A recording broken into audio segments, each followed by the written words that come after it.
National means cum merit scholarship examination পরীক্ষায় যারা pass করতে পারেনি কিংবা যাদের নাম মেরিট লিস্টে নেই তারা আমাকে বারবার জিজ্ঞাসা করছে যে স্যার আমরা কত পেয়েছি তা কি করে জানতে পারবো।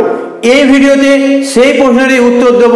তার আগে তোমাদেরকে বলি, তোমরা বিশেষ করে পেয়ে গেছো নিশ্চয়ই যে তোমাদেরকে রেজাল্ট কিভাবে দেওয়া হয়েছে। যদি রেজাল্ট কিভাবে দেখতে হয় সেটা না দেখো, এই ভিডিওর এন্ড স্ক্রিনে আমি দিয়ে দেবো, রেজাল্টটা দেখে নাও, তারপর এই ভিডিওটা দেখো বা এই ভিডিওটা পুরো দেখে নাও, তারপর রেজাল্টটা দেখো, তারপর এই ভিডিওটা শোনো। যাই হোক, চলে আসি যে national means cum merit scholarship examination পরীক্ষায় মেরিট লিস্টে যাদের নাম আসেনি তারা কত পেয়েছে কি করে জানতে পারবে। তোমরা দেখেছো নিশ্চয়ই রেজাল্টে, যারা রেজাল্ট দেখেছো তারা নিশ্চয়ই দেখেছো যে তোমাদের ডিস্ট্রিক্ট ওয়াইজ কি করা হয়েছে, একটা মেরিট লিস্ট দিয়ে দেওয়া হয়েছে। সেই পিডিএফ এর মধ্যে দেখো তোমার নাম, তোমার রোল নাম্বার, তোমার স্কুলের অ্যাড্রেস এবং ডিটেলস আছে কিনা। যদি থাকে তাহলে তুমি বুঝতে পারছো মেরিট লিস্টে তোমার নাম এসে গেছে, তুমি national means cum merit scholarship examination পরীক্ষায় পাস করে গেছো এবং তুমি 48,000 টাকার পাওয়ার অধিকারী হয়ে গেছো। যদিও বেশ কিছু কাজ আছে, সেই কাজগুলো স্টেপ ওয়াইজ তোমাকে করতে হবে, তাহলে তুমি টাকাটা পাবে। যদি পাস করেও যদি তুমি সেই কাজগুলো না করো তাহলে তুমি টাকা পাবে না। এবার কথা হচ্ছে যারা পাস করলো না বলছো, আসলে তারা কি পাস করেনি? না, কোয়ালিফাই করেছে হয়তো, কারণ কোয়ালিফাই মার্কস খুবই কম। National means cum merit scholarship এক্সামিনেশনের কোয়ালিফাই মার্কস হচ্ছে 40%, যারা রিজার্ভেশন আছে তাদের আরেকটু কম, তাই না? তাহলে কোয়ালিফাই করে গেছো, পাস করে গেছো, কিন্তু মেরিট লিস্টে আসোনি কেন? না, পশ্চিমবঙ্গের টোটাল যা সিট নেওয়া হয় সেই নিয়ে আমার ভিডিও দেওয়া আছে, যদি জানতে চাও এই ভিডিওর এন্ড স্ক্রিন আমি দিয়ে দেবো, দেখে নিও, ঠিক আছে? তো যাই হোক, এবার হচ্ছে তুমি অবশ্যই হয়তো কোয়ালিফাই করে গেছো, কিন্তু তোমার ডিস্ট্রিক্ট থেকে যতগুলো স্টুডেন্টকে নেওয়া হবে 180তে টোটাল পরীক্ষা হয়, তোমরা প্রত্যেকেই জানো।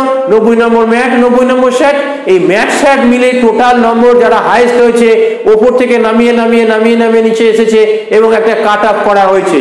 তোমার ডিস্ট্রিক্টের কত কাট অফ আছে তুমি দেখো, তোমার ডিস্ট্রিক্টের পিডিএফ থেকে তুমি তোমার ডিস্ট্রিক্টের কাট অফ পেয়ে যাবে, ঠিক আছে? তাহলে সেই কাট অফ দেখে তুমি বুঝতে পারছো নিশ্চয়ই যে এই কাট অফে তুমি পেয়েছো কিনা। যদি তোমার জানা থাকে তুমি কত নম্বরের সঠিক অ্যান্সার দিয়ে এসেছো, তাহলে তুমি বুঝতে পারছো নিশ্চয়ই যে এই কাট অফের উপরে তোমার রেজাল্ট হয়েছে না এই কাট অফের নিচে তোমার রেজাল্ট হয়েছে। যতদূর আমি জানতে পেরেছি যে national means cum merit scholarship examination পরীক্ষায় যারা পরীক্ষার্থী হয় তাদের সবার মার্কশিটগুলো ইভ্যালুয়েশন করে কি করা হয়, ডিস্ট্রিক্ট ওয়াইজ তাদেরকে মেরিট লিস্টে সাজিয়ে দেওয়া হয়। যারা মেরিট লিস্টে নাম পেল তারা তো অবশ্যই 48,000 টাকা পাওয়ার অধিকারী হয়ে গেল। যারা পেল না তাদের আলাদা করে কোনো নাম্বার জানার পথ আছে কিনা, সেই জন্য আমি অনেকগুলো কাজ করেছি।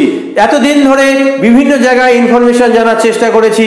দেখো, সত্যি কথা বলতে কি, কোনো জায়গা থেকে যে তোমার রেজাল্ট তোমাকে জানিয়ে দেওয়া হবে যে তুমি 180-র মধ্যে এত পেয়েছো, সে খবর আমি পাইনি। এছাড়াও তোমাদেরকে আমি জানাতে চাই যে দেখো, তোমার যদি নিজের ব্যক্তিগত উদ্যোগে যাওয়ার ইচ্ছা থাকে, এই ভিডিওর এন্ড স্ক্রিনে আমি দিয়ে দিচ্ছি। দেখো, বিভিন্ন ডিস্ট্রিক্টের যে অফিসগুলো আছে national means cum merit scholarship এক্সামিনেশনে, সেই অফিসের আমি একটা ঠিকানা দিয়ে দিচ্ছি। কিন্তু ঠিকানাতে গিয়ে কি লাভ হবে সেটাও আগে বলি, কারণ national means cum merit scholarship এক্সামিনেশনের সেকেন্ড লিস্ট বের হয় না, তাই তোমাদেরকে আলাদা করে এর রেজাল্ট কেউ বলে দেবে আমার তা মনে হয়নি, ঠিক আছে?